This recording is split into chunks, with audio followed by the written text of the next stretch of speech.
You've probably heard that you need to choose a haircut based on your face shape, but I want you to forget that for a moment. Most people don't even know their face shape, and no one wants to waste time measuring their face in the mirror. What really matters is looking at the shape of your facial features, your hair type, the volume it has, and how all of that fits your lifestyle. For example, if you have a more prominent nose and want to soften that feature, letting your hair grow a bit longer helps create balance. If you have a wide jaw and want to highlight it, a shorter haircut will bring more attention to it.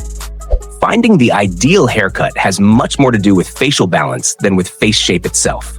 Another thing almost no one considers is your hair type.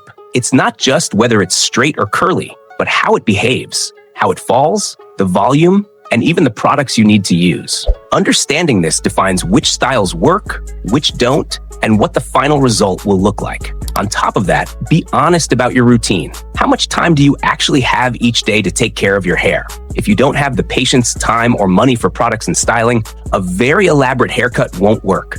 There's no point wanting a huge pompadour if you wake up with only 15 minutes to leave the house.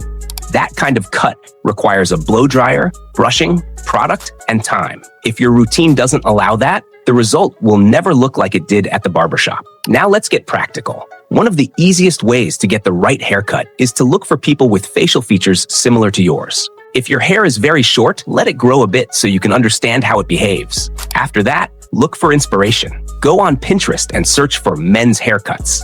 Ideally, find someone whose face and features are similar to yours. When you find an image, the site will suggest more references with similar characteristics. If you can't find what you're looking for there, search on Google or Instagram as well. Another method requires a bit more investment, but it's worth it.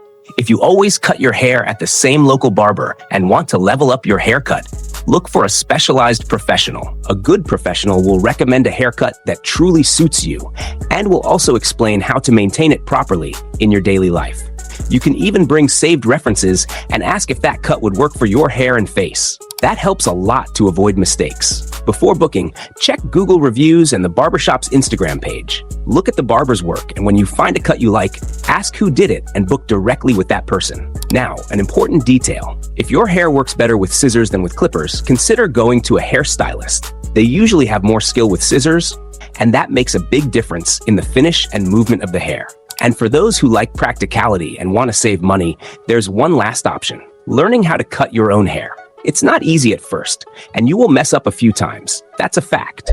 But there's a huge community on YouTube teaching step by step. With a mirror, clippers, and a few guards, you can learn simple cuts and save a lot of money over time. At the end of the day, the perfect haircut isn't the best looking one on the internet. It's the one that fits your features, your hair, your routine, and the time you realistically have to take care of it. And if you really want to improve your appearance and energy from the inside out, pay attention to the habits that naturally boost your testosterone. They make more difference than most people think.